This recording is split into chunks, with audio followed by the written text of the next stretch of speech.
Did you ever interview Eric? No. Interview Eric. About Eric what? would be a wonderful interviewee. Eric, Yes. how have you enjoyed your Irish holiday? Been lovely. What's been the highlight? The Giant's Causeway.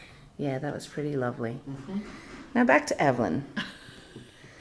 Tell me about your first trip to the Giant's Causeway. It was on my honeymoon. And where With your else did you father. go? Yes. We went to Belfast and then we went across the peninsula in North Donegal. It's called the something peninsula. Inishowen? Inishowen Peninsula. Yeah. I think. And then we went down to Sligo. And we must have gone down to Bunratty because I have a photo of myself standing on the castle in Bunratty. And then we went up to Cavan and then we went back to Wexford. And we did all that in a week. Did you visit your brother in Cavan? Was Yeah. Vincent living there then? He was. I see. So we did. And then what happened? Where did you move into? Did you buy the new house? We moved into, we had a flat got in Wexford town, and then we discovered that there was a house in another part of Wexford town, which was up in John's Road, which was, the people used to rent it out in the summer. We got married in April, so they rented it out for May, June, July and August. So we went in there instead. We didn't go into the flat. And after 2 months there, we bought our first house. Oh. So did For you have... €1,250. Pounds. My Wow. God. 1,250 pounds. So did you have to leave the summer rental before your lease was up? Yeah. Or did We you left- have Well, lease? we left in August. The house in Carrisvillas had to be done up. Oh, I see. You painted and papered and everything? Yeah, well, your dad did. Yeah. I was only left to paint the skirt boards. And then what was it like when you moved into Carrisvillas? It was lovely. It was a nice little house, and I enjoyed living there. And I had my first baby there. Which Yes, was me. too. And I thought I was in heaven for a little while. You had 3 babies there. I had 3 babies there. That's right. And what was your happiest memory in that house? I can't pick out one specific memory, but I was happy there because I had 2 lot. Yeah. And then we moved out. We built a house out in Moorfields, which cost us £6,000, which was a fortune in 1971. Wow. And then I had Michael the next year. And then when Anne started secondary school, we moved back into town, to the disgust of every one of our children. Well, I was pretty upset to move back into town, but I don't think the rest of them cared. Did you They were know? too young. Yeah, maybe. But I had never regretted that move. Although at the time it would probably have been easier to buy me a car. Come here. Hi, Nate. The trouble of Hi, it. sweetheart. You talk to Anne. Oh, don't try and get out of it. Ask Nathan some questions. Nate, what's been your favourite part of the visit with Anne and Eric this time? Yeah. Me? What about Eric? He all right as well. Him too? Yeah. Yeah.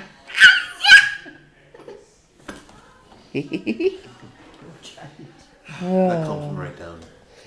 So, ma'am, tell us about tell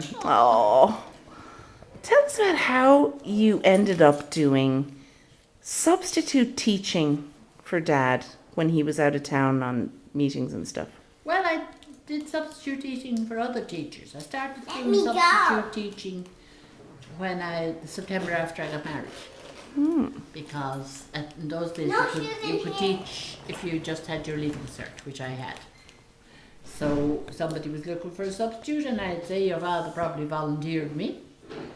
And I taught in various schools then for quite a while. But you Never didn't liked like it. No, never liked it. You didn't like having all those kids staring at you? Well, I didn't know what to do with them because I wasn't a trained teacher. Right. I had to try and put in the days as best I could and try and teach them something. And so, what other jobs did you have? I went to,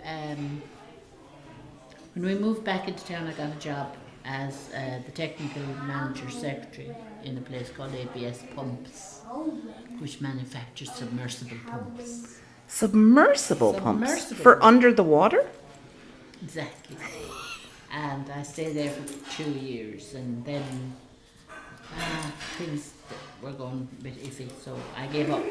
Iffy in the company? Nah, no, the company was grand. Oh, I thought you Me went that was back. iffy. I did. Didn't I you went back part-time Oh, I see. and worked in a different department. And then the man in that department got hit by a crane. One day he was unloading. Now, that's the man that his son spoke to you. Oh, right. What was his name? Paddy? Cleary. Paddy Paddy Cleary. was off work for about 6 months, and I was running the department and making many mistakes. Stuff was going to the wrong place and everything. Oh, God. Paddy, Paddy, bar, chart. All my friends say that. All your friends say that. Yes, really. I remember you talking about a telex machine that you had to work. Oh yeah. Remember that? I don't even know what a telex machine is. Tell she. I remember we went to England. When we were married first, we went to England the first summer we were married to try and get jobs and earn more money. And I was working in a place called Osram House, which made light bulbs. Yeah. And the very first morning, these men with the English accents, I can't understand it. I couldn't understand a word that Sharon's Paddy was saying. What? No. He talked across the room to me and I'd say, yeah. I know.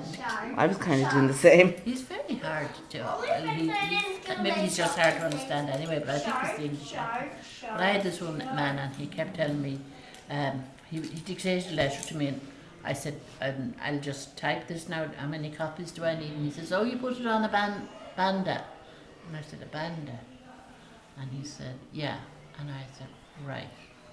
And I went back and front of the whole lot of desks with typesetting, and I went to one of them and I said, what's a banda? And it turned out he said a binder. A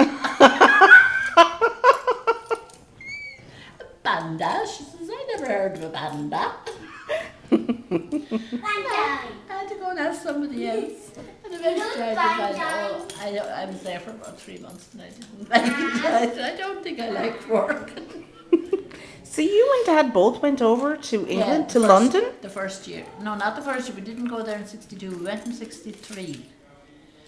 And that's 64. We must have gone 2 years. And then we didn't go in 65 because I was expecting you. I see. And the doctor advised me not to go. I didn't know you did that. Yeah. Because he had the summers off, he was a teacher, and he worked in various places. He worked mostly on the buildings. One year he worked as a porter in Waterloo Station. oh right, he got a big tip from somebody, He got a didn't tip from an actor called Wilfred Hyde White, who was a very famous actor. So he got a fiver and he thought he was in heaven. Because he probably only made that in a week. Exactly, it would nearly be a week's wages. Wow. And so they didn't pay teachers enough, so he had to go off and work in the Well, summers? a lot of them did. Mostly, I suppose, single men, really. I don't suppose many of them went after they were married. I mean, we were married 2 years and there was no babies, so I think we decided we might as well both go. I see. Fart. What are you saying? In America, in the different America, Mickey Mouse did a big fart. Oh, Nathan. Different All right. America. I'll turn it off for now. Do. And wipe it off fairly soon. You hear me? Don't let anyone listen to that. Why? Because it's rubbish. Wiper.